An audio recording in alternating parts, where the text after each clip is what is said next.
பசுத்தாம் ஸ்தோத்திரம். கர்த்தர் நமக்கு தந்த இந்த அவருடைய நாளுக்காக, அவருடைய பசுத்தமான ஓய்வு நாளுக்காக, மனமகிழ்ச்சி நாளுக்காக நாம் கர்த்தரை ஸ்தோத்திரிப்போம்.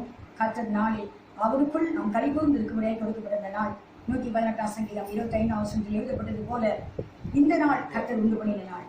இதில் நாம் மகிழ்ந்து கலிக்கூறுகிறோம். கர்த்தருக்குள் மகிழ்ந்து கலிக்கூறும்படியாக கொடுக்கப்பட்ட நாளில் நாம் கர்த்தருடைய காரியத்தில் மகிழ்ந்து அவருடைய வார்த்தையை கேட்டு அவரை பாடி திரித்து அவரை ஸ்தோத்திரித்து அவருடைய வார்த்தையின்படி நடந்து கர்த்தர் இரக்கத்தின் கிருபையை நாம் பெற்றுக்கொள்வோமாக. நாம் ஜெபிப்போம். ஸ்தோத்திரம் கர்த்தாவே, உமக்கு ஸ்தோத்திரம் ஸ்தோத்திரம் ஸ்தோத்திரம் ஸ்தோத்திரம் கர்த்தாவே. பரிசுத்த பிதாவே, கர்த்தர் கிருபையை தந்தப்பா. இந்த கர்த்தரை பரிசுத்த நாளுக்காய் கர்த்தரை ஸ்தோத்திரிக்கிறப்பா. அந்த மகிமை நாள் கர்த்தாவே, இயேசு கிறிஸ்து உயிர்த்தெழுந்த வாரத்தின் முதலாம் நாளை கர்த்தாவே எங்களுக்கு ஒரு ஆராதனை நாளை கர்த்தர் தந்து கர்த்தாவே ஸ்தோத்திரம். அந்த உயிர்த்தெழுந்த கர்த்தரை கர்த்தாவே ஸ்தோத்திரப்பா ஸ்தோத்திராஜா.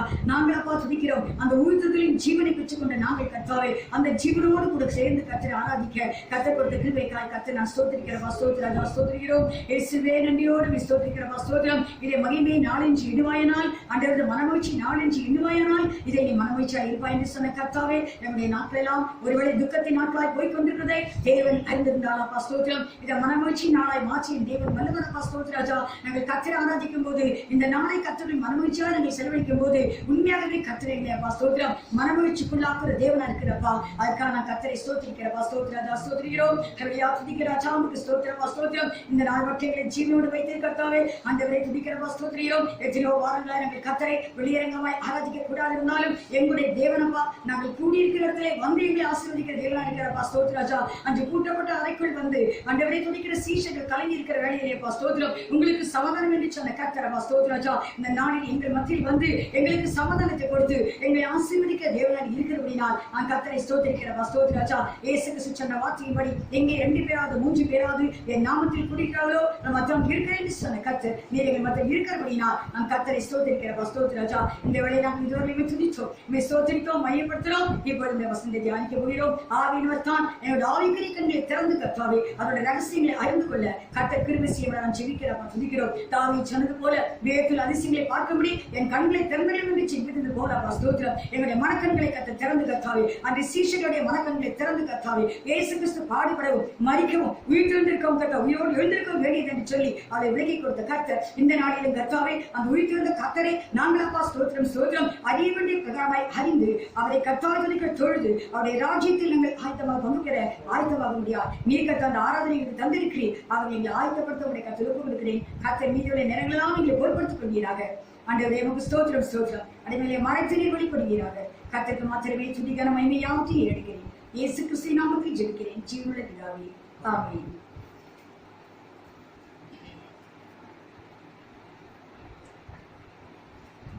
கர்த்தரை பரிசுத்தமாக்குகிற ஸ்தோத்திரம். கர்த்தர் இந்த 5வது மாதத்தில் நமக்கு கொடுத்த ஒரு வாக்குத்தத்தம். இதுவரையிலும் கர்த்தர் இந்த மாதம் எப்படி இருக்கும் என்று நாளைய தினத்தை கொடுத்து நாம் அறியோம். ஆனாலும் நம்முடைய வாழ்க்கையை அறிந்திருக்கிற கர்த்தர், நம்முடைய சத்தத்தை அறிந்திருக்கிற கர்த்தர், நம்மையே அவருடைய உள்ளங்கையில் வரைந்திருக்கிற கர்த்தர், நம்முடைய முழு சரித்திரத்தையும் அவருடைய உள்ளங்கையில் வரைந்திருக்கிறார் என்று சொல்லி வேதம் சொல்லுவது போல கர்த்தர் நம்மை மறக்கிற தேவன் அல்ல, நாங்கள் ஒவ்வொரு நினைவு கூறுகிற கர்த்தர். ஆகவே அவர் அதுக்கேற்ற வாக்குத்தத்தத்தை ஒவ்வொரு மாதம் நமக்கு தந்து இந்த ஒரு சிறைவாசமான இந்த நாட்களிலும் கூட நம்மை ஆசீர்வதிக்க கர்த்தர் சித்தம் கொண்டபடி நான் கர்த்தரை ஸ்தோத்திரிக்கிறேன்.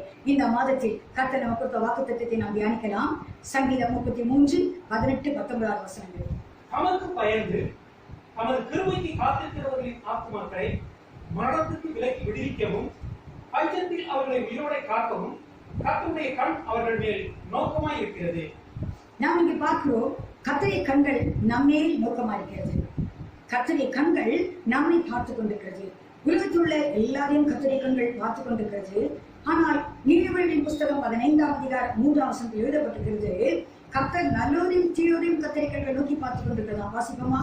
நீதிமொழிகளின் புஸ்தகம் 15ஆம் அதிகாரம் 3ஆம் வசனம்.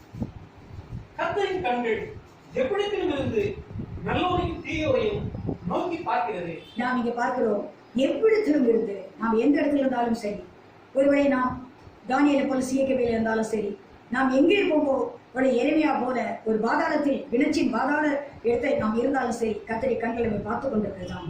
ஏன் கர்த்தருடைய கண்களை பார்த்துக் கொண்டிருக்கிறது? நல்லோரை மாத்திரமல்ல, தீயோரையும் பார்த்துக் கொண்டிருக்கிறது. ஏன் பார்த்துக் கொண்டிருக்கிறது என்று சொல்லுவோமானால் அவர் அவனுக்கு ஏற்ற பலனை அவர்கள் அளிக்கும்படியாய் கர்த்தருடைய கண்கள் அவருடைய கிரியைக்கேற்ற பலனை அவளுக்கு கொடுக்கும்படியாய் கர்த்தருடைய கண்கள் அவர்கள் மேல் நோக்கமா இருக்குது என்று சொல்லி நாம் பார்க்கிறோம். அப்படியே இங்கு இதைத்தான் நாம் பார்க்கிறோம். 2 நாளாகவும் 16ஆம் அதிகாரம் 9ஆம் வசனத்தில் பார்க்கும்போது எழுதப்பட்டிருக்கிறது.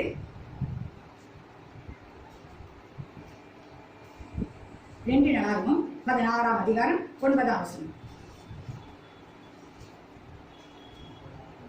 தம்மை பற்றி உத்தம இதயத்தோடு இருக்கிறவர்கள் பாருங்க, தம்மை பற்றி உத்தம இதயத்தோடு இருக்கிறவர்களுக்கு தம்முடைய வல்லமையை விளங்கப்படும்படி. அப்படியான கர்த்தர் தம்மை பற்றி யார் உத்தம இதயத்தோடு இருக்கிறாளோ அவருடைய கண்கள் எதையும் கூட பார்க்கிறது, இதயத்தையும் பார்க்கிறது. தம்மை பற்றி உத்தம இதயத்தோடு யார் இருக்கிறாரோ அவர்களுக்கு என்ன செய்ய வேண்டுமா? தம்முடைய வல்லமையை விளங்க செய்ய வேண்டுமா? அவருடைய வல்லமை, தேவனுடைய வல்லமை அவருக்கு விளங்க செய்யும்படியாய் கர்த்தருடைய கண்கள் பூமியெங்கும் உலாவிக் கொண்டிருக்கிறது. கர்த்தருடைய கண்கள் பூமி எல்லாம் உலாவிக் கொண்டிருக்கிறது. அப்போது பூமி எங்கும் அவருடைய கண்கள் உலாவிக் கொண்டிருக்கிறது. இந்த வசனத்தில் நாம் பார்க்கிறோம், கர்த்தர் யாரை பார்த்து கொண்டிருக்கிறார் என்றால் தமக்கு பயந்து தமது கிருபைக்கு காத்திருக்கிறோம் ஆத்துமாக்களை மரணத்துக்கு விலக்கி விடுவிக்கவும், அடுத்தது பஞ்சத்திலே அவர்கள் உயிரோடு காக்கவும் கர்த்தருடைய கண்கள் அவர்கள் மேல் நோக்குமார்கள் என்று பார்க்கிறோம். அப்படியானால் கர்த்தர் இங்கே நல்வரை பார்த்து கொண்டிருக்கிறார். ஏனென்றால் தம்மை பற்றி உத்தமரித்தோடு கர்த்தருடைய கண்களை பார்த்து கொண்டிருக்கிறது. ஏனென்றால் அவர் ஒரு வல்லமையை விளக்க செய்ய வேண்டும், அவர்களுக்கு ஒரு வல்லமையான காரியத்தை செய்ய வேண்டும். அதுதான் என்ன வல்லமையான காரியம் என்றால் ஆத்துமாவை மரணத்துக்கு விலக்கி விடுவிக்க வேண்டும். கர்த்தருடைய பிள்ளைகளுடைய ஆத்துமாவை அவருக்கு பயந்து அவருடைய கிருபைக்கு காத்துக்களுடைய ஆத்துமாக்களை மரணத்தின்றி விடுவிக்க வேண்டும், விலக்கி விடுவிக்க வேண்டும். அவங்களை மரணத்துக்கு போகக்கூடாது அந்த ஆத்துமா. ஆகவே அதை மரணத்தின்றி விலக்கி விடுவிக்கவும், அடுத்தது சொல்லப்பட்டிருக்கிறது பஞ்சத்தில் அவர்கள் உயிரோடை காக்கவும். இந்த வசனத்தை நாம் ஒரு காரியத்தை அறிய வேண்டியது அவசியமா இருக்கிறது. ஏனென்றால் 3 யோவான் 2ஆம் வசனத்தில் எழுதப்பட்ட வார்த்தையை நாம் நினைவு கூற வேண்டியது அவசியமா இருக்கிறது. முதலாவது ஆத்துமா, 2வது சரீரம். இங்க பார்க்கிறோம், ஆத்துமாவை மரணத்துக்கு விலக்கி விடுவிக்கவும். உன் ஆத்துமா வாழ்ந்தால்தான் உன் சரீரத்துக்கு வாழ்க்கை. 2வது பஞ்சத்திலே அவர்கள் உயிரோடை காக்கவும், அந்த சரீரத்தை உயிரோடை காக்க வேண்டும். அதனால் முதலாவது தேவன் சொன்னார், ஆத்மாவுக்கு ஒரு ஆத்ம நாயகர் ஆத்மாவை போஷித்து ஆத்மா வாழுமானால் நம்முடைய சரீரமும் வாழும். ஆகவே தான் நீங்க சொன்னார் அந்த வசனத்துல, அவர்களை ஆத்மாக்களே மரணத்தின்றி விலக்கி விடுவிக்க வேண்டும். அடுத்தது அவளை பஞ்சத்திலே அவளை உயிரோடே காக்க வேண்டும். 2வது சரீரத்துக்கான ஆசீர்வாதங்கள். ஒருவேளை தேவன் நம்முடைய தேவையெல்லாம் அறிந்திருக்கிற தேவனாய் இருந்தாலும் முதலாவது ஆத்மாவை குறித்து அவர் அக்குள்ளவர் பொறுப்புள்ளவர். அதனால் தான் அவர் ஆத்ம ரட்சகனாய் உலகத்துக்கு வந்தார். முதலாவது ஆத்மா போஷிக்கப்பட வேண்டும். அந்த ஆத்மா போஷிக்கப்பட்டு அது வாழ்ந்திருந்தால் சரீரம் அதுவும் வாழும் ஏற்கனவே. ஏனென்றால் இப்படிப்பட்ட நெருக்கமான ஒரு காலம் இப்போது நாம் நன்றாக அறிவோம். கர்த்தரை தேட, கர்த்தரை ஜெபிக்க நாம் விடுதலையோடு கர்த்தரை ஆராதிக்க முடியாவிட்டாலும் கூட கர்த்தர் எப்படியாவது அவருடைய வார்த்தையை நாம் தியானித்து அவருடைய சமூகத்தை ஜெபித்து அவரோடு ஐக்கியமா இருக்க கர்த்தர் ஒரு கிருபை செய்திருக்கார் நம்முடைய தேவன். அப்படிப்பட்ட தேவன். ஏனென்றால் அந்த சிறைச்சாலையிலும் பதில் கொடுத்த தேவன், அடைக்கப்பட்ட ரூம்லயும் அறையிலையும் அவர் கிரியை செய்கிற தேவன். ஆகவே அவர் இன்று நாளில் நமக்கு நம்முடைய ஆத்மாவை வாழ வைத்துக் கொண்டிருக்கிறார். ஆகவே தன்னுடைய சரீரம் வாழ்ந்து கொண்டிருக்கிறது. இந்த நாட்களுக்கு ஏற்ற ஒரு வாக்குத்தத்தத்தை கர்த்தர் தந்திருக்கிறார். ஏனென்றால் நாம் நன்றாக அறிந்து கொள்ள வேண்டும். ஆவிக்குரிய பிள்ளைகளாகிய நாம் நன்றாக அறிந்து கொள்ள வேண்டிய அவசியம் என்னென்றால் காரியம் என்னவென்றால், முதலாவது ஆத்மாவை மரணத்தினின்று விலக்கி விடுவிக்கவும். நம்முடைய ஆத்மா மரணத்திலிருந்து விடுவிக்கப்பட்டு விடுதலையாக்கப்பட வேண்டும். நமக்கு நல்லா தெரியும், ஆதாம் பாவம் செய்யும் போது ஆத்மா செத்தவனாய் போனான் என்று பார்த்தோம். ஆகவே அந்த ஆத்மாவை, அந்த செத்த ஆத்மா, அந்த செத்த ஆத்மா ஜீவன் இல்லாத ஆத்மா, அந்த ஜீவன் இல்லாத ஆத்மா மரணத்துக்கு தான் ஆயத்தமாய் கொண்டிருக்கிறது. ஆகவே அதை மரணத்தின்றி விடுவிக்க வேண்டும். அதற்காகத்தான் இயேசு சொல்லத்துக்கு வந்தார் என்று நாம் அறிவோம். ஆகவே இங்க பார்க்கிற முதலாவது ஆத்மாவை மரணத்தினின்றி விலக்கி விடுவிக்கவும், அடுத்தது அவளை பஞ்சத்திலிருந்து உயிரோடை காக்கவும் கர்த்தர் அவருடைய கண்கள் நம்மை பார்த்துக் கொண்டிருக்கிறது என்று பார்க்கிறோம். கர்த்தருக்கு பயப்படுகிறவர்கள் என்று எழுதப்பட்டிருக்கிறது. யார் கர்த்தருக்கு பயப்படுகிறவர்கள்? நான் வேதத்தில் பார்க்கும்போது கர்த்தருக்கு பயப்படுவதற்கு அநேக ஆசீர்வாதங்கள் எழுதப்பட்டிருக்கிறது. எண்ணற்ற ஆசீர்வாதங்கள் இருக்கிறது. பெரியோரையும் சிறியோரையும் ஆசீர்வதிக்கிறார். கர்த்தருக்கு பயந்தவர்களுக்கு ஆயுசு நாட்களை பெருக பண்ணுவார் என்று சொல்லியெல்லாம் கர்த்தருடைய பயப்படுவதை குறித்து அநேக ஆசீர்வாதங்கள் எழுதப்பட்டிருக்கிறது. ஆனால் யார் கர்த்தருக்கு பயப்படுகிறது என்பதை நாம் அறிந்து கொள்ள வேண்டும். கர்த்தருக்கு பயப்படுவர்கள் யார் என்றால் முதலாவது வார்த்தைக்கு கீழ்ப்படுகிறவர்கள் தான் கர்த்தருக்கு பயப்படுகிறார்கள். என்றால் ஆதியாகமம் 22ஆம் அதிகாரம் 12ஆம் வசனத்தில் நாம் பார்க்கிறோம். நமக்கு நல்லா அந்த சந்தர்ப்பம் தெரியும். நாம் பார்க்கிறோம், அந்த ஆபிரகாமை கர்த்தர் தன்னுடைய ஒரே மகன் அவன் ஏக சுதன் என்று எழுதப்பட்டிருக்கிறது. அவனை அவன் பெற்றுக்கொள்ள 25 வயது ஆண்டுகள் காத்துக் கொண்டிருந்தான். அந்த மகனை கர்த்தர் கொண்டு போய் எனக்காக நீ வெளியிடுவாயாக என்று சொல்லி கர்த்தர் அவனுக்கு ஒரு கட்டளை கொடுத்தார். அதுவும் கர்த்தர் சொன்னபடியே நடக்க வேண்டும். அதுதான் கீழ்ப்படுதல். கர்த்தர் ஒன்று சொன்னா நாம ஒரு காரியம் செய்கிறதல்ல, கர்த்தருக்கு கீழ்ப்படுகிறவர் தான் கர்த்தருக்கு பயப்படுகிறவர். கர்த்தருக்கு பயப்படுகிற மனுஷன் என்றால் அவன் கர்த்தர் சொன்னபடியே அவன் கீழ்ப்படுவான். அவன் சொன்னபடியே செய்கிற மனுஷன் அப்படியே செய்வான். நாம் அழகாக வாசிக்கிறோம் நோவாவை குறித்து. நோவா ஆதியாகமம் 7ஆம் அதிகாரம் 5ஆம் வசனத்தில் வாசிக்கிறோம், கர்த்தர் நோவாவுக்கு சொன்னபடியே செய்தான். அவன் அப்படியே செய்தான். அப்படினால் கர்த்தர் எப்படி சொன்னாரோ அப்படியே செய்கிற மனுஷன் தான் கர்த்தருக்கு பயப்படுகிற மனுஷன். நாம் இங்கு பார்க்கிறோம் ஆதியாகமத்துல அந்த ஆபிரகாம் கர்த்தர் சொன்னார், நீ மோரியா தேசத்துக்கு போ, நான் ஒரு மலையை அங்கு குறிப்பிடுவேன். ஒருவேளை அங்கு ஏராளமான மலைகள் இருக்கலாம், ஆனால் நான் குறிக்கிற அந்த மலையைத்தான் நீ உன் மகனை பலியிட வேண்டும், எனக்காக தகன பலியாக பலியிடு என்று கர்த்தர் சொன்னார். அதே போல் அவன் அந்த இடத்தை அவன் சந்திக்க 3 நாட்கள், அந்த இடத்தை அவன் கண்டுபிடிக்க 3 நாட்கள் ஆனது. அந்த மோரியா தேசத்துக்கு போய் அந்த மலையை கர்த்தர் கொடுத்திருந்த மலையை 3 நாள் ஆனது. அந்த மலையை கண்டுபிடித்து தன் குமாரனை கட்டி அந்த மலை மேல் வைத்து அவர் பலி செலுத்தான்.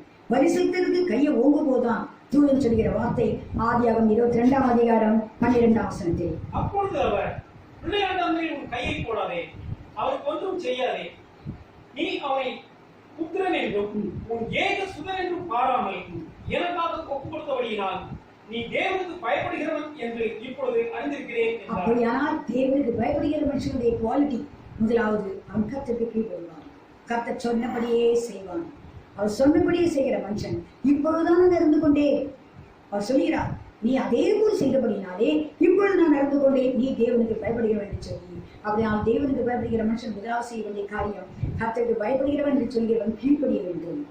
அதைத்தான் நோவா செய்தான். இதை குறித்து அழகாக எபிரேயர் 11ஆம் அதிகாரம் அந்த 7ஆம் வசனத்தில் எழுதப்பட்டிருக்கிறது. எபிரேயர் நிருபம் 11ஆம் அதிகாரம் 7ஆம் வசனத்தில் எழுதப்பட்டிருக்கிறது,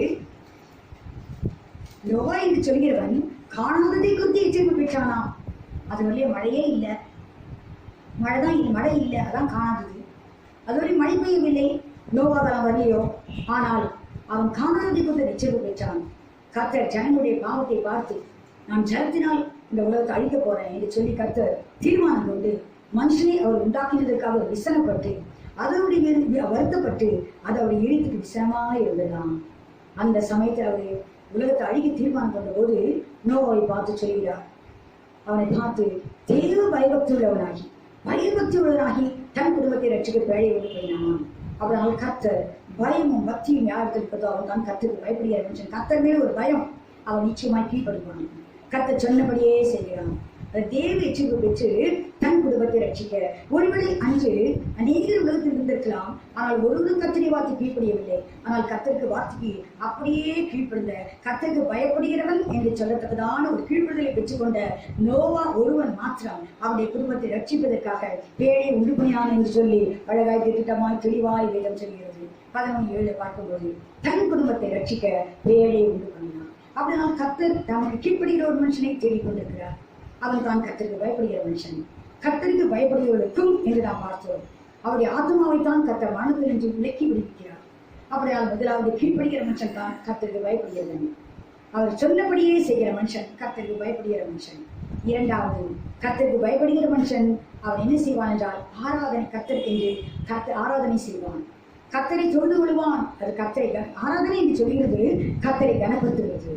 ஆகவேதான் தாவீது 91ஆம் சங்கீதம் 6ஆம் வசனம் சொல்கிறார், அவர் என்னை உண்டாக்கினபடியால் நாம் பணிந்து குனிந்து முழங்கால் பிடித்து கழுவோம் பாருங்கள். அப்படினால் நாம் கர்த்தருக்கு முன்பாக நம்மை தாழ்த்த வேண்டும், அவரை கனப்படுத்த வேண்டும். அதுதான் ஆராதனை. நீ பார்த்தீங்கன்னா சர்வீஸ் என்று சொல்கிறோம். சர்வ் பண்ணுகிறது என்றால் அவரை கனப்படுத்துகிறது, அவருக்கு நாம் கனத்தை கொடுத்து நாம் தாழ இருந்து அவரை உயர்த்துகிறது தான். அப்படி ஆராதனை என்றால் அவர் செய்த நன்மைகளை நாம் நினைத்து அதுக்காக நன்றி செலுத்தி அவரை பாடி மையப்படுத்தி நாம் அவரை துதி சோதனை ஏறெடுத்து அவரை உயர்த்தி கனப்படுத்துவதற்கு பேர் தான் ஆராதனை. அந்த நாட்களில் பழையப்பாடு நாட்களில் பலி செலுத்தி கர்த்தருக்கு ஆராதனை செய்தார்கள். இந்த நாளில் பரிசுத்தமான பவுல் சொல்லும் போது ரோமர் 12ஆம் அதிகாரத்துல நீங்கள் உங்கள் சரீரத்தை பலியாய் செலுத்துங்கள் என்று சொல்கிறார். அன்று ஆடு மாடுகளை கொண்டு பலி செலுத்தி கர்த்தருக்கு ஆராதனை செய்தார்கள். ஆனால் இன்று நம்முடைய சரீரத்தை பலியாக செலுத்துவது. எப்படி பலியாக செலுத்துவது? பரிசுத்தமும் தேவனுக்கு பிரியமான பலி என்று சொல்கிறார். அப்படியால் கர்த்தர் எந்த வார்த்தை சொல்கிறாரோ ஆவியானவர் நமக்கு சொல்லிக் கொடுக்கிறாரோ அவருடைய ராஜ்யத்துக்கு போகும்படியான அந்த சட்டத்திட்டங்களை கர்த்தர் ஆராதனையை தான் சொல்லிக் கொடுக்கிறார். அதை நாம் அப்படியே கீழ்ப்படியும் போது ஆராதனை செய்வானவன் நிச்சயமாய் கர்த்தருக்கு பயப்படுகிற மனுஷன் கர்த்தருக்கு ஆராதனை செய்வான் என்று எழுதப்பட்டிருக்கிறது. அப்படியானால் நாம் இங்கே பார்க்கிறோம் ஆராதனை உபாகமம் 6ஆம் அதிகாரம் 13ஆம் வசனத்தில் பழைய பாதுகாப்பில் கர்த்தர் சொல்கிறார்.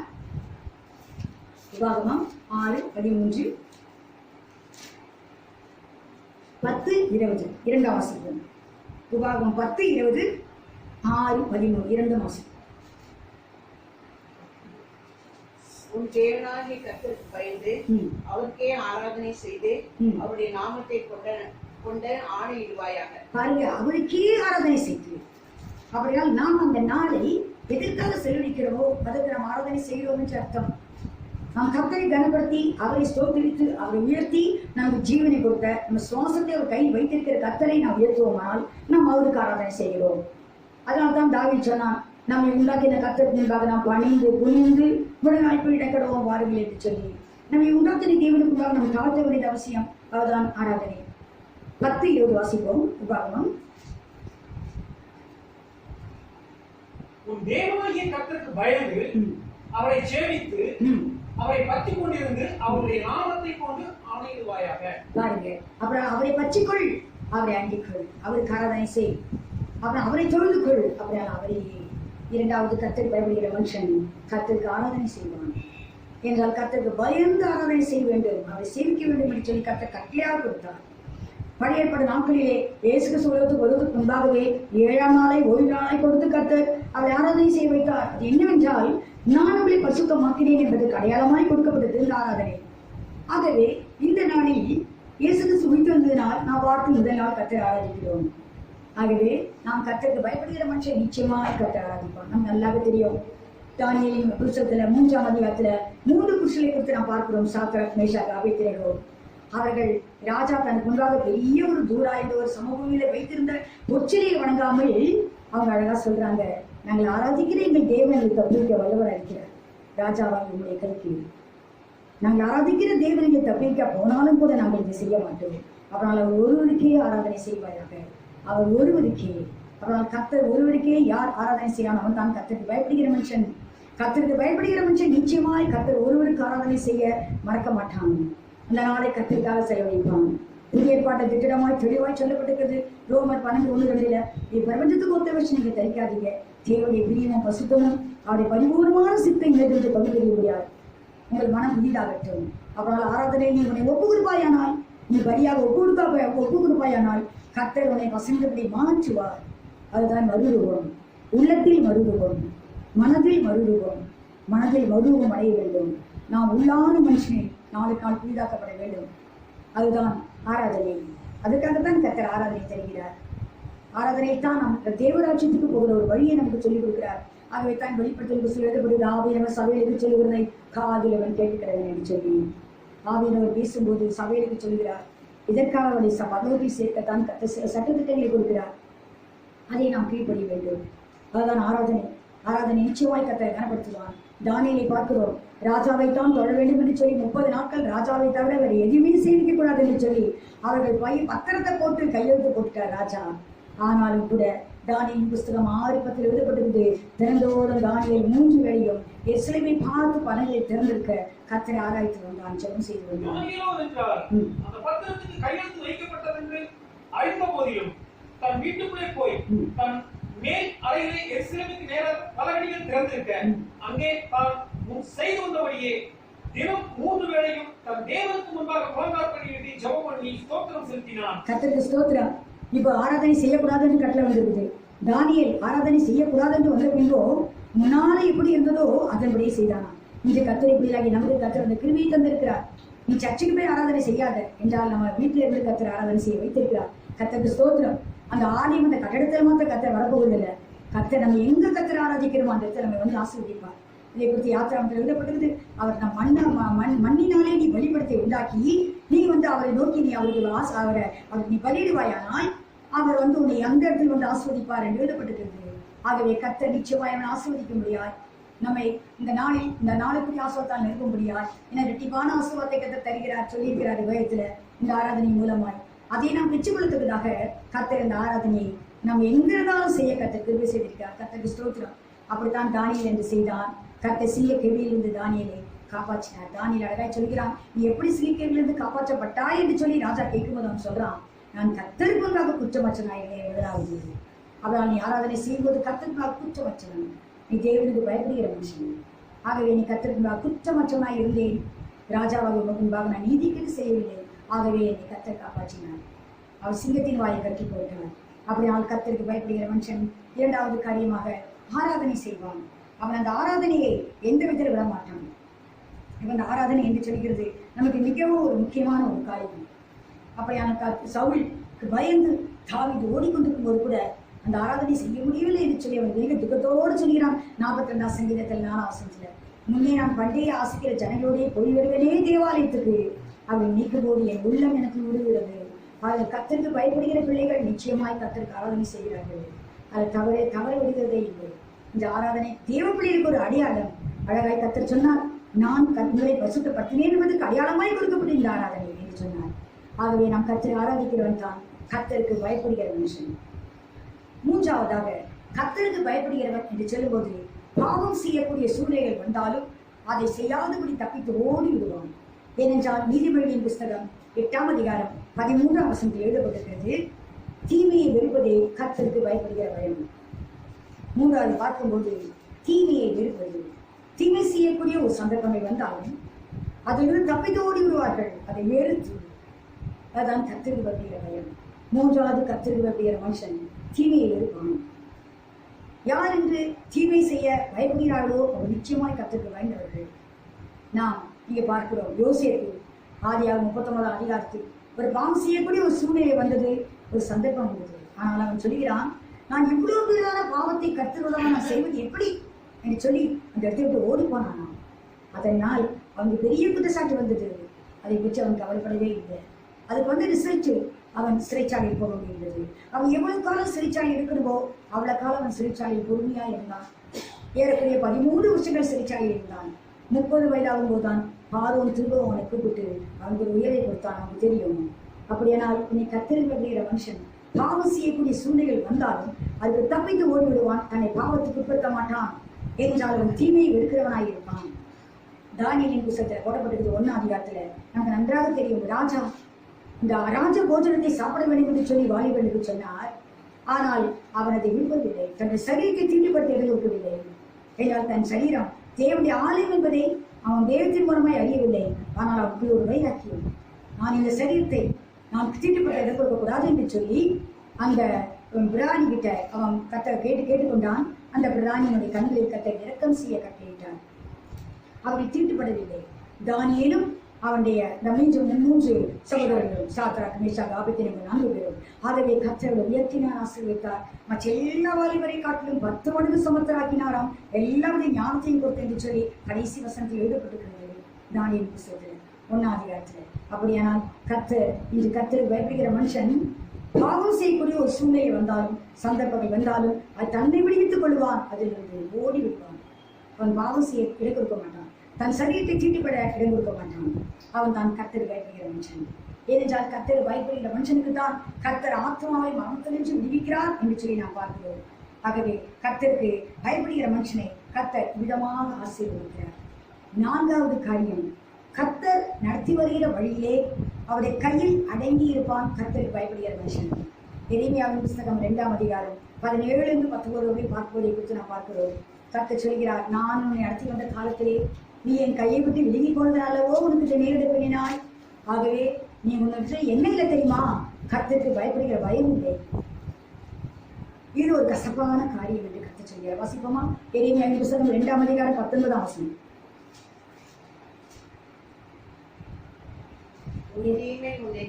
கண்டிக்கும், உன் மாறுபாடுகள் உன்னை கண்டிக்கும். நீ உன் தேவனாய கர்த்தரை விடுகிறது. ஏனென்றால் இவர் நடத்தி கொண்ட வழியிலே நீ அவர் கைக்குள் அடங்கி இல்லை.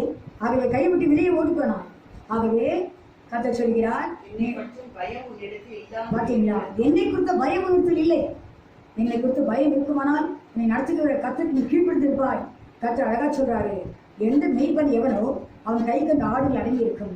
அதைத்தான் தாவீது ராஜா அழகா சொல்கிறார் சங்கீதத்துல, அவரின் கையின் கீழ் நம்ம எப்படி இருக்கிறோம், ஆடாய் இருக்கிறோம். அவர் கைக்குள்ளான ஆடுகள் வாங்க என்று சொல்கிறார். அவர் கைக்குள் நடத்தப்பட்டு வரும்போது நமக்கு அந்த விசுவாசம் இருக்குமானால் எப்படிப்பட்ட சூழ்நிலையிலும் கூட பாவம் செய்ய மாட்டோம். அவன் தான் கர்த்தருக்கு பயப்படுகிறவன். இங்கு பார்க்கிறோம் பாருங்க, கர்த்தர் கேட்கிறாரு, என்னை குறிச்சு உனக்கு பயம் இல்லை. அவைத்தான் நீ கையை விட்டு வெளியே போனார். நான் உன்னை நடத்தி வந்த காலத்தில் தேவ சித்தம் இன்னதென்று நீ அறியவில்லை. யோபை குறித்து எழுதப்பட்டிருக்கிறது, அவன் கர்த்தருக்கு பயப்படுகிறவன் என்று சொல்லி அவன் மிகவும் சந்தோஷமா இருக்கிற காலத்தில் கர்த்தரை மையப்படுத்தி வந்தான். அவன் வேதனைப்படுகிற காலத்திலும் அவன் கர்த்தரை துதித்தான் என்று எழுதப்பட்டிருக்கிறது. அவன் பாவம் செய்யவே இல்லை. கர்த்தரை குறித்து குறை சொல்லவும் இல்லை என்றால் அவன் அறிந்திருந்தான். கர்த்தர் நடத்துகிறார், அவள் கைக்குள் தான் நான் இருக்க வேண்டும். இவளுடைய மனைவி சொந்த சரீரம் அவள் கூட சொல்கிறாள், நீ தேவனை தூஷித்து ஜீவனை விட்டு. ஆனால் அவன் சொல்கிறான், தேவத்தை நன்மை பெற்று நான் தீமை அனுபவிக்க வேண்டாமா? அவள் நான் தீமை அனுபவிக்க வேண்டும். ஒருவேளை தீமையை போல் தோன்றினாலும் கூட நான் அனுபவிக்க வேண்டும் என்றால் என் தேவன் தீமையை நன்மையாக மாற்றுவார் என்றால் ஒரு அழகான வசனத்தை ஆவியானவர் எழுதி வைத்திருக்கிறார். ரோமருக்கு எழுதின நிருபம் 8ஆம் அதிகாரம் 34ஆம் வசனம் நினைக்கிறேன், வாசிங்க.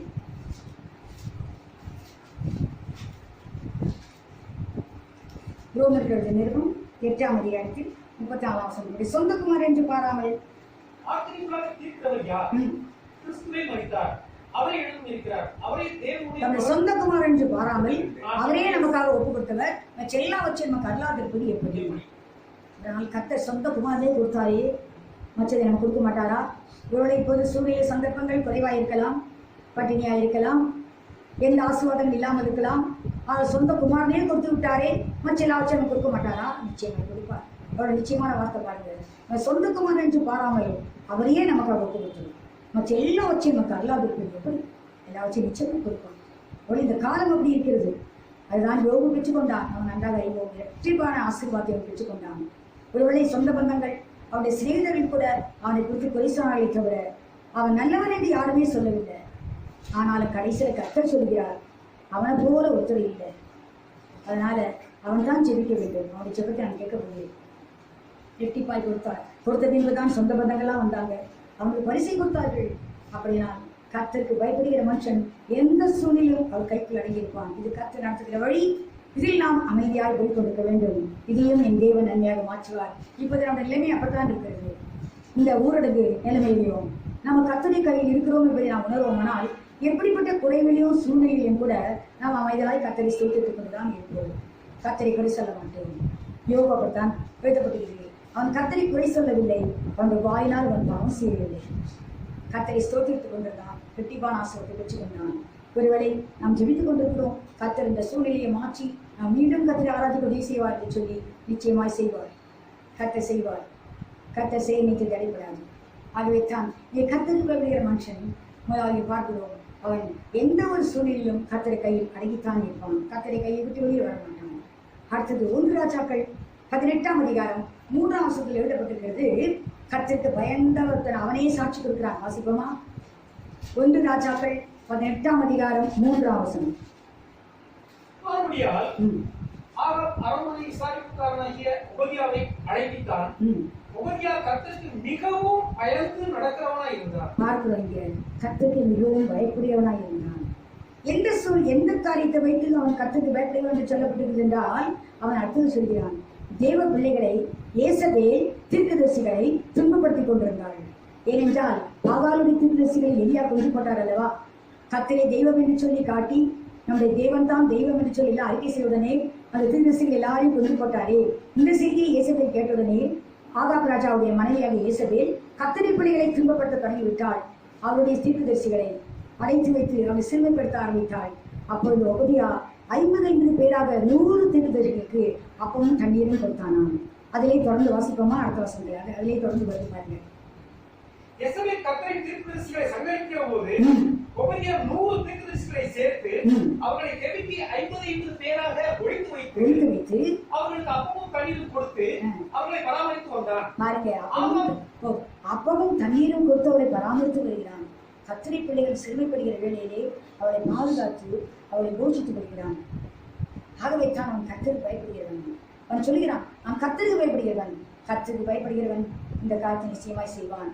இது புதிய ஏற்பாடு அழகாய் கர்த்தர் இயேசு கிறிஸ்து சொன்னார். மத்திய சுவிசேஷம் 25ஆம் அதிகாரத்தில் கர்த்தர் சொல்கிறார், நான் பசியாயிருந்தேன், எனக்கு போஜனம் கொடுத்தீர்கள். நான் தாகமாயிருந்தேன், என் தாகத்தை தீர்த்தீர்கள் என்று கர்த்தர் சொல்லுவார். அப்போ அவன் கேட்பாங்க. வாசிப்போமா? 35 மத்திய சுவிசேஷம் 25ஆம் அதிகாரம் 35ஆம் வசனம். பசியாயிருந்தேன், எனக்கு போஜனம் கொடுத்தீர்கள். தாகமாயிருந்தேன், என் தாகத்தை தீர்த்தீர்கள்.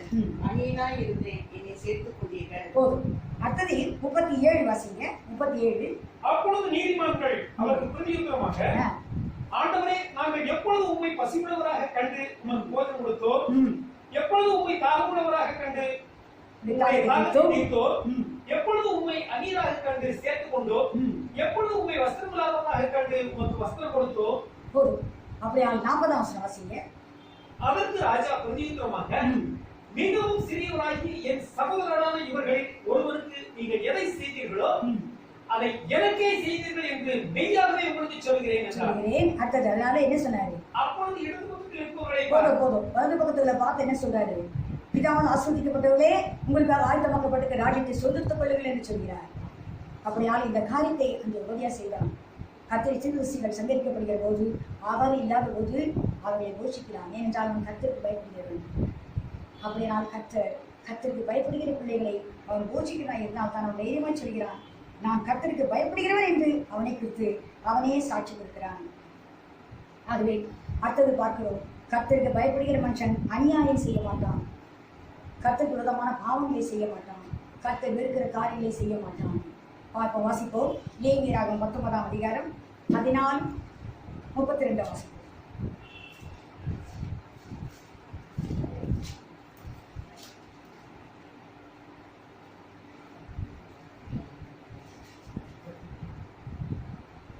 லேவியராகமம் 19:14-32.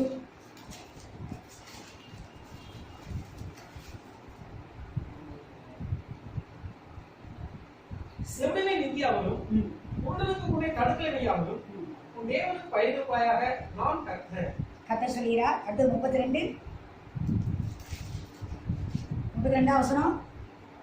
நரைத்தவனுக்கு முன்பாக எழுந்து முதிர் வயது உள்ளவன் முகத்தை கனம் பண்ணி உன் தேவனுக்கு பயப்படுவாயாக, நான் கர்த்தர். அப்படியா? கர்த்தர் பயப்படுகிற மனுஷன் என்ன செய்வான்? அவனுடைய என்னெல்லாம் செய்வான் எழுதப்படுகிறான். அநியாயம் செய்ய மாட்டான். கர்த்தருக்கு பயப்படுகிற மனுஷன் நேர்மையாய் உண்மையாய் நினைப்பான். லேவியராகமம் 25ஆம் அதிகாரம் 11ஆம் வசனம் வாசிங்க. 11:36.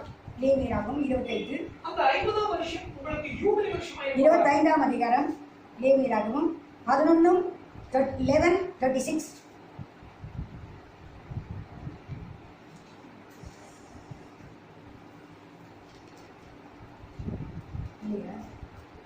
நீ அவன் கையில் வட்டிக்காவது ஒலிசியாவது 11.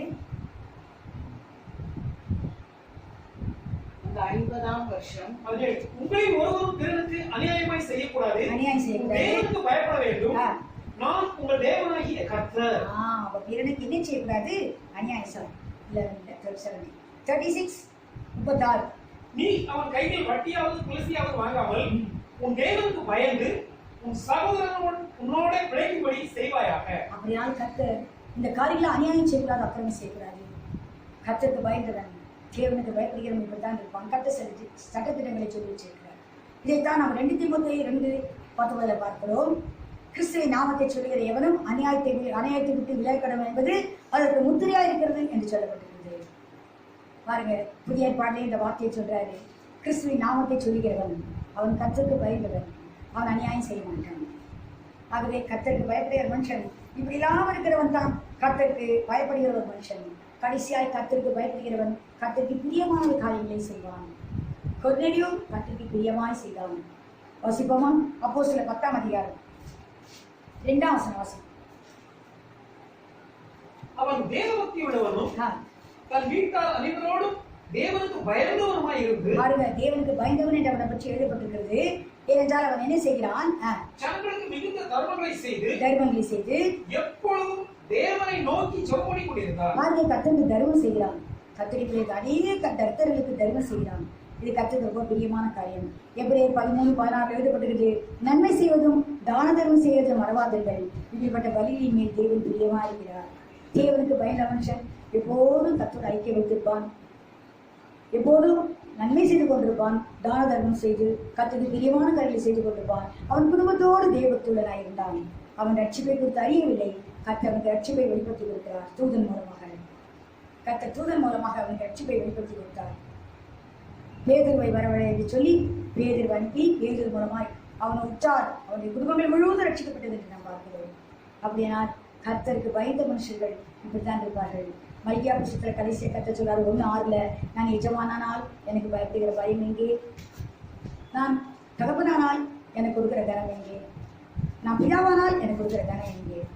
நான் எஜமானானால் எனக்கு பயப்படுகிற பயம் எங்கே? என்று கர்த்தர் சொல்லி அன்று ஆசாரியர்கள் அசைப்படி கொண்டாரை பார்த்து சொல்கிறார். இன்று புதிய ஏற்பாட்டில் கர்த்தர் எல்லாரையும் ஆசாரியர்களும் ராஜாக்களும் ஆச்சரித்திருக்கிறார். ஆகவே நாம் கர்த்தரை கனப்படுத்துகிறது, கர்த்தருக்கு பயப்படுகிறதை கர்த்தர் எதிர்பார்க்கிறார். நாம் நிச்சயமாய் கர்த்தருக்கு பயப்பட வேண்டும். இப்படி கர்த்தருக்கு பயந்த மக்களுக்கு கர்த்தர் என்ன செய்கிறாராம்? அவருடைய ஆத்மாவை மரணத்திற்கு விலக்கி விடுவிக்கிறார் என்று சொல்லி எழுதப்பட்டிருக்கிறது. ஆகவே தான் நாம் பார்க்கிறோம், கர்த்தருக்கு பயப்படுகிற பிள்ளைகளை குறித்த காரியங்களை பார்த்தோம். கர்த்தருக்கு பயப்படுகிற மனுஷன் எப்படி இருக்கிறான் என்று சொல்லி நாம் பார்த்தோம். ஒவ்வொரு காரியங்களும் இவர்கள் தான் கர்த்தருக்கு பயப்படுகிற. ஒருவேளை கர்த்தருக்கு நான் பயப்படுகிறேன் என்று சொல்லலாம். ஆனால் கர்த்தருக்கு பயப்படுகிற மனுஷனுடைய சுபாவங்கள் இப்படித்தான் இருக்கும். அவன் கர்த்தரை பிள்ளையை கோஷிப்பான். பாவம் செய்கிற சந்தர்ப்பம் வரும்போது அது விலகி ஓடிடுவான். தன் சரீரத்தை தூக்கிப்படுத்தாதபடி கர்த்தருக்கு ஆராதனை செய்ய எப்பொழுதும் ஆயத்தமாயிருவான். அடுத்தது கர்த்தருக்கு பிரியமாண்டியவன் செய்வான். கர்த்தருடைய வார்த்தைக்கு அவன் கீழ்ப்படிவான். அடுத்தது கர்த்தர் அநியாயம் அக்கிரமெல்லாம் செய்ய மாட்டான். இப்படிப்பட்டவன் தான் கர்த்தருக்கு பிரியமானவன். இந்த கர்த்தருக்கு பிரியமான முதலாவது கீழ்ப்படிவான். கர்த்தருடைய வார்த்தைக்கு அப்படியே செய்யணும். இன்று தேடுகிறார். சவுல் கர்த்தருடைய வார்த்தை கீழ்ப்படியாதனால் ராஜ்ய வார்த்தையில் எழுந்து போனான். அதெல்லாம் கர்த்தர் தாவீதை பார்த்து சொல்வார், சவுல் எழுந்து கொண்டு போல நான் உனக்கு அதை கொடுக்காம இருக்க மாட்டேன், உன் சந்ததியை நான் ஆசீர்வதிப்பேன் என்று கர்த்தர் சொன்னார். சவுல் கர்த்தர் கீழ்ப்படியாமல் போனனால ராஜ்ய வார்த்தை அழகா சொல்றார் சாமுவேல், நீ கர்த்தருடைய வார்த்தை புறக்கணித்தாய், கர்த்தர் நீ ராஜாவாய் இராதபடி உன்னை புறக்கணித்து விட்டார் என்று சொல்கிறார். அப்படின்னா இன்று நாம் கர்த்தருடைய வார்த்தைக்கு எப்படி கீழ்ப்படுகிறோமோ அவ்வளவு நாம் கர்த்தருக்கு பயப்படுகிறவர்கள். முதலாவது கர்த்தருக்கு பயப்படுகிறவர்களுக்கும், அடுத்தது அதனுடைய கிருபைக்கு காத்திருக்கிறவர்கள். இரண்டாவது கர்த்தருடைய கிருபைக்கு காத்திருக்கிறவர்கள் என்று சொல்லி பார்க்கிறோம். கிருபை என்றால் என்ன? நாம் வந்திருக்கிறோம் கர்த்தர் செய்கிற ஒரு தகுதி இல்லாதவனுக்கு கொடுக்கிற அன்மெரிட் என்று எழுதப்படுகிறது. அதாவது தகுதி இல்லாத ஒருவனுக்கு கிடைக்கிற ஒரு பெரிய ஈவு, ஒரு ஆசீர்வாதம் தான் கிருபை. அப்படியானால் அந்த கிருபைக்கு நாம் காத்திருக்க வேண்டும். வேதத்தில் அநேக காரியங்களை கிருபை குறித்து நாம் அநேக காரியங்களை பார்க்கிறோம். அதில் நாம் பார்க்கும்போது கர்த்தருடைய கிருபை எப்படிப்பட்டது என்று பார்க்கிறோம். ஆனால் அந்த கிருபைக்கு காத்திருக்கிறது எப்படி என்று சொல்லி நாம் அறிந்து கொள்ள வேண்டும். என்றால் நாம் வேதத்தில் நாம் கொடுத்த வாக்குத்தத்தத்தில் தான் பார்க்கிறோம். கர்த்தருடைய கிருபைக்கு காத்திருக்க வேண்டும். அந்த கிருபைக்கு நீ எப்படி அந்த கிருபையை நீ பெற்றுக்கொள்ள முடியும்? எப்படியெல்லாம் நீ இருந்தால் அந்த கிருபைக்கு நீ சுதந்திரவாளியா இருப்பாய் என்று சொல்லி நாம் பார்க்கிறோம். அதை காத்துக்கொள்வதற்கு தான் கர்த்தருடைய ஆத்மாவை மரணத்தினின்று விலக்கி விடுவிக்கிறாராம். ஆகவே இப்ப நம்ம பார்க்க போறோம், கர்த்தருடைய கிருபைக்கு காத்துக்கொண்டு என்ன செய்வான் என்று சொல்லி. அவருடைய கிருபை மிகவும் வெளியேற பெற்றது. 1 Corinthians 15:10 எழுதும்போது பவுல் சொல்கிறார், அவருடைய கிருபை நான் இருக்கிறதே தேவ கிருபை என்று சொல்கிறார். அப்படினால் நான் ஒவ்வொருவரும் இந்த நாட்டில் உலகத்தில் இருக்கிறதே தேவ கிருபை. இந்த பயங்கரமான கொடூரமான வியாதி, இந்த வைரஸ் எத்தனை ஆயிரங்கள் எத்தனை லட்சங்கள் இறந்து போனாங்க. எவ்வளவு ஐஸ்வர்யவான்கள் எல்லாம் வசதியுடனெல்லாம் இறந்து போனார்கள். ஆனால் நம்மை கர்த்தர் ஜீவன் கொடுத்து வாதை குராட்டு அணுகாதபடி காத்து வருகிறார் என்று சொல்லும்போது அவருடைய முன்னிடமான மறைவிலும் மொழியிலும் நாம் இருக்கிறபடினால், நம்ம வைத்திருக்கிறபடினால், அவருடைய செட்டைக்குள் நம்மளை வைத்திருக்கிறபடினால், அவருடைய செட்டையின் கீழே ஆரோக்கியம் உண்டு என்று சொன்ன வார்த்தையின்படி நம்ம ஆரோக்கியம் மறுத்துக் கொண்டிருக்கிறோம். ஆனால் கர்த்தர் எத்தனை பேர் மறுத்து போனார்கள் இருக்கும்போது பார்க்கும்போது இதைத்தான் அவர் பவுல் சொல்கிறார், நான் இருக்கிறதே தேவ கிருபை. அப்படினால் அந்த தேவ கிருபையை நாம் விருதாவாக்க கூடாது என்று சொல்கிறார். 2 Corinthians 6:9 சொல்கிறார், நான் தேவனுடைய கிருபையை விருதாவாக்காதபடி உனக்கு புத்தி சொல்கிறேன் என்று பவுல் சொல்கிறார். வாசிப்போமா? தேவனுடைய கிருபையை நீங்கள் விருதாவாய் பெறாதபடிக்கு உடன் வேலையாட்களாகிய நாங்கள் உங்களுக்கு புத்தி சொல்கிறோம். தேவனுடைய கிருபையை நீங்கள் விருதாவாக்கிறாதீங்க, வேஸ்ட் பண்ணிடாதீங்க என்றால் தேவனுடைய கிருபை என்று சொல்கிறது ஒரு முக்கியமான ஒரு அன்மெரிட் கிஃப்ட். கர்த்தருடைய ஈவு பெரிய ஒரு ஆசீர்வாதம். இதைத்தான் எரேமியா சொல்லும்போது நான் நிர்மூலமாகாததே கர்த்தருடைய கிருபை என்று சொல்கிறார். இதைத்தான் பவுல் சொன்னார், நான் இருக்கிறதே தேவ கிருபை என்று. நான் இந்த நாட்களில் உலகத்தில் இருக்கிறதே தேவ கிருபை என்று சொல்கிறார் பவுல். ஆனால் அந்த புலம்பல் எரேமியால பார்க்கிறோம் 3:22 நான் நிர்மூலமாகாதிருக்கிறது கர்த்தருடைய கிருபையே. அப்புறம் ஜீவனோடு இன்னைக்கு இருப்பதே கர்த்தருடைய கிருபை. ஆனால் இந்த கிருபையை நீங்களும் நானும் எப்படி காப்பாற்றிக் கொள்ள வேண்டும்? ஏனென்றால் கிருபையை காத்துக் கொண்டிருப்பதற்கு தான் ஆத்மாவை மரணத்திலிருந்து விலக்கி விடுவிப்பார்.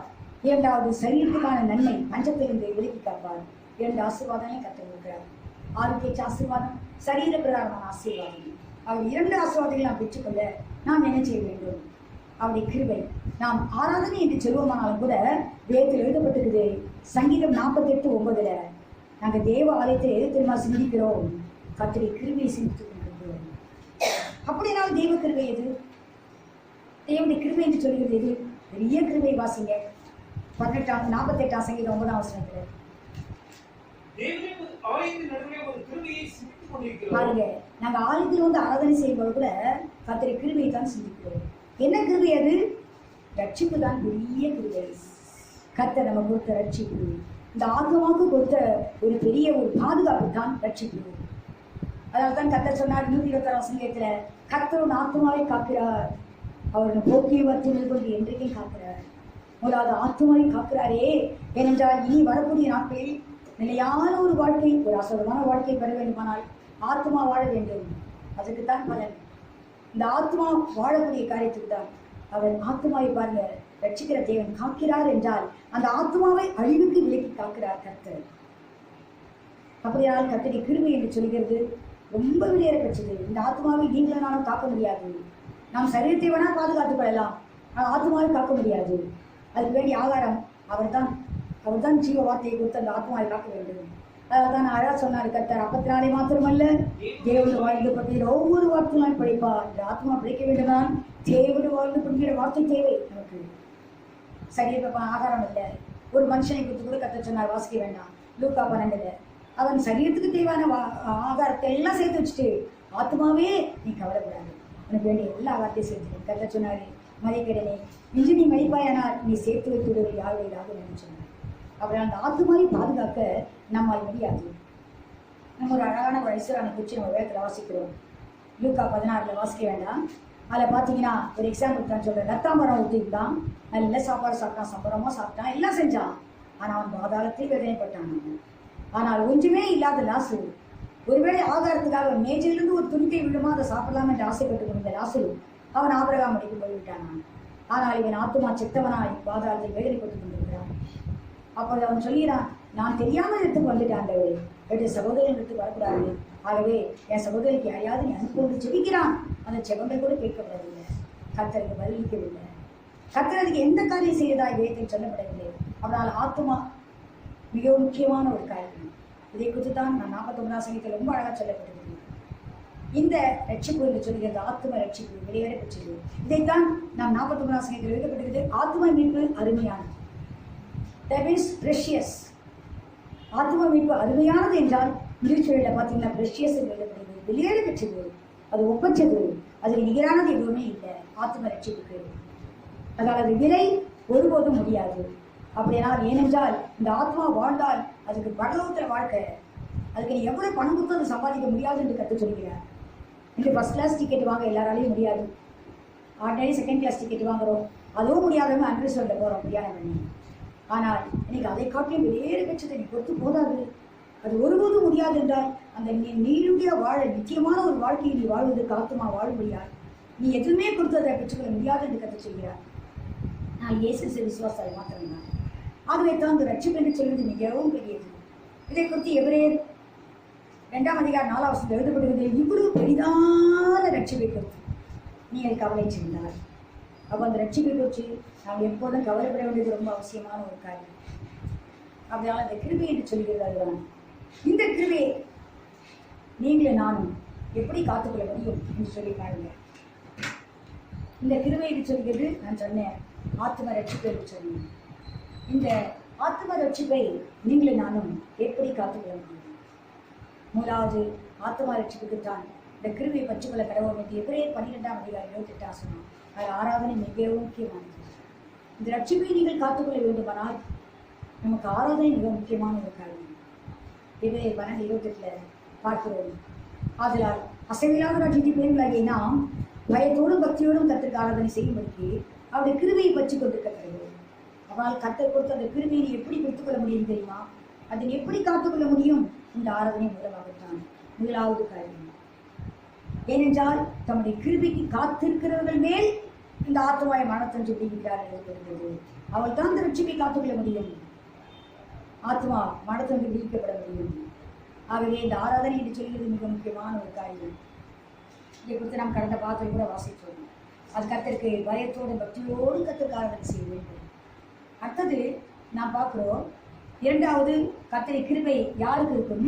32 சங்கீதம் 8 வசனம். கர்த்தரை நம்பி இருக்கிறதையோ அவருடைய கிருபை சூழ்ந்து. நீ கர்த்தரை நம்பி இருப்பாயானால் கர்த்தருடைய கிருபை ஒன்று விலகவே விலகாது. கர்த்தரை மாத்திரம் நம்பி இருக்க வேண்டும். கர்த்தரை மாத்திரம் சார்ந்திருப்பாயானால் நீ அவருடைய கிருபையை நிச்சயமாய் பெற்றுக்கொள்ள முடியும். அது ஒன்று விலகாது. அதானுங்க சொன்னார் 32 சங்கீதம் 8 வசனத்தில், கர்த்தருடைய கிருபை அவரை நம்பி இருக்கிறதோ அவர் கிருபை சூழ்ந்து கொள்ளும். பாருங்க, துன்மார்க்கருக்கு அநேக வேதனைகள் உண்டு. ஆ. கர்த்தரை நம்பி இருக்கிறவனையோ கிருபை சூழ்ந்து கொள்ளும். பாருங்க, கர்த்தரை நம்பி இருக்கிறதையோ அவர் கிருபை சூழ்ந்து கொள்ளும்.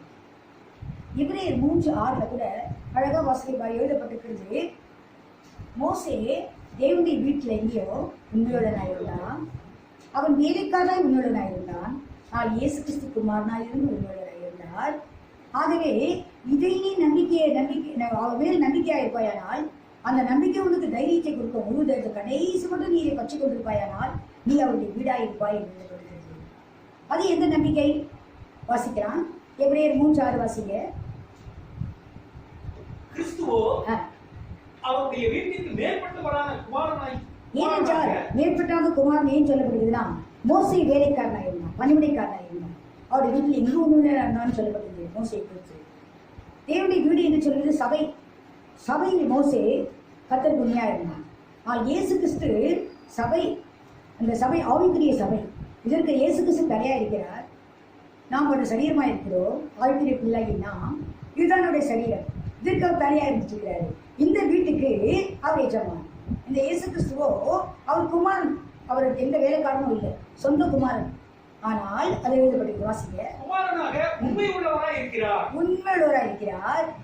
நம்பிக்கையினாலே உண்டாகும் தைரியத்தையும், பாருங்க, இங்க நம்பிக்கையினாலே உண்டாகும் தைரியத்தையும் மேன்மை பாராட்டலையும் முடிவு வரையும் உறுதியாய் பற்றிக் கொண்டிருப்போமாக. முடிவு வரைக்கும் கடைசி வரைந்தோடி உறுதியாய் பற்றிக் கொண்டிருந்தான். கர்த்தருடைய வருகை மட்டும் உனக்கு அந்த நம்பிக்கை போகக்கூடாது. அவரை கொடுத்த நம்பிக்கை உனக்கு அகற்றக்கூடாது. அந்த நம்பிக்கையில் உறுதியா இருக்க வேண்டும். முடிவு வரைந்தோம் உடைய ஆயுஷ்நாட்கள் எல்லாம் கடைசி வரைந்தோம். என்றால் துவக்கத்தை பார்க்க முடிவு